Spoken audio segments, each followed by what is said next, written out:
My name is Darren Creed and I'm the chef lecturer from Loughborough College. So on the platform is the tutorial and the video for mayonnaise, and today we're going to make some derivatives.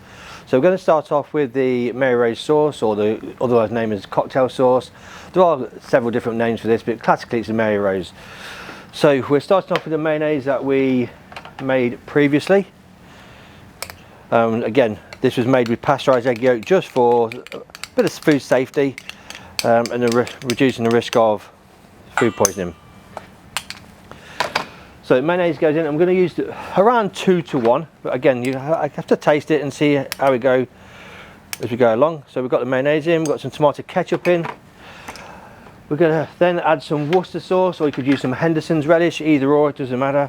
Again, taste and flavour as we go along. So 2 teaspoons of the Henderson's and some white wine vinegar. Just again to add a little bit more flavour to that. Then a little bit of spice. So we're using a little bit of Tabasco. And then finally the brandy. A lot of people will make the Mayo sauce without the brandy, but personally you really do need that for that little bit of background warmth and background heat. So combine all these together. Use your figure of 8, bring that together. Keeping it moving, scraping down the sides all the time. Don't want to waste any of it. And the classic pink colour will start to come through. Making sure we've got no pockets of the mayonnaise left at all. Mixing well.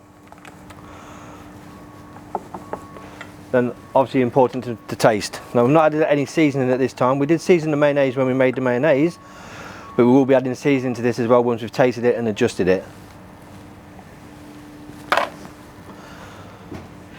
So a little bit of salt and just a little pinch of the pepper. So already got quite a bit of background heat from the Tabasco, so be careful when we're adding the pepper. Retaste.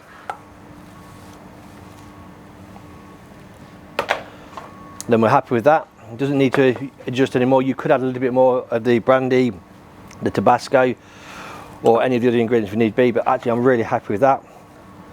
So you can see the consistency is still good. It's not gone too runny. We've not added too much of the brandy. And again, there are varieties of that, and people will make it slightly differently, but this is how we do it here at Loughborough College. So I'm quite happy with that, and that's our Mayo sauce. So now we can take that and turn that more into a Thousand Island, or we can start again. I'm going to start again with it today. Just make a fresh batch. So very similar principles. This will have the addition of an onion or a shallot, garlic. Now you can mince it or chop it. Personally I prefer it completely crushed. If you mince it, it's a little bit too strong. And some gherkins. So we'll start off with the shallot, and it's the classic very small fine dice. Now I'm using a banana shot. I prefer the taste. It's a little bit sweeter, and I think it lends itself better for this actual dressing. So depending on the size of the shallot, I'm going for half a banana shallot today. That's plenty. And that will go into the bowl.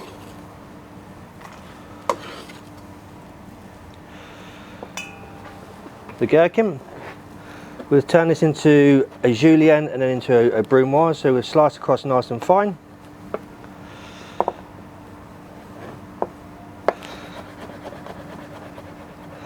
And then chop this down really fine, small brunoise. We don't want any lumps or big chunks of the gherkin. If you're not happy with your first one, you can cross chop it. I prefer not to. Then the garlic. A bit of salt for abrasion. We'll crush that down. Slice it again. Bring that all back together where the salt is, and then using your knife nice and flat, keeping your fingers spread across the blade. Bring that to the edge or as close as you feel comfortable with, and it's a pushing and rolling motion all the way across the garlic. If it's slipping a little bit, we can add a bit more salt for a little bit more abrasion. Then go again until we get a really fine amount of pureed garlic. So I'm quite happy with that now. That will go into our bowl as well. Okay, just remove that. Then we're ready to start again. So first one, in with the mayonnaise. So this is around sort of 6 to 8 dessert spoons full. We want some of our Worcester sauce. So again, there are lots of variations of this Thousand Island dressing. We'll have a little bit of the ketchup.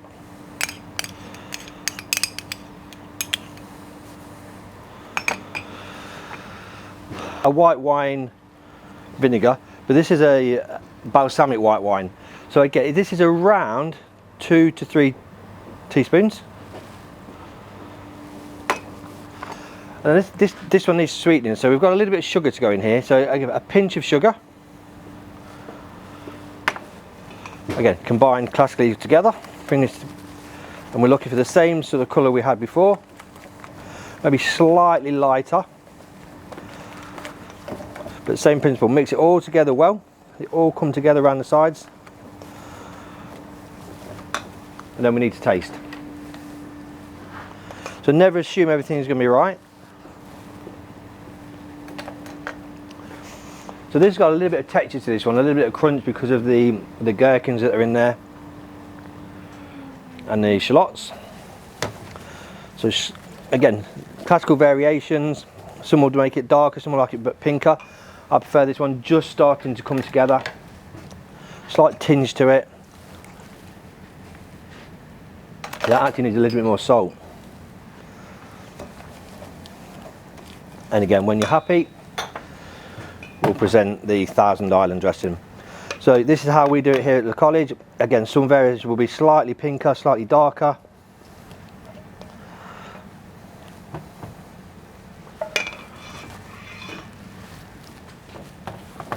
And then that's our Thousand Island dressing.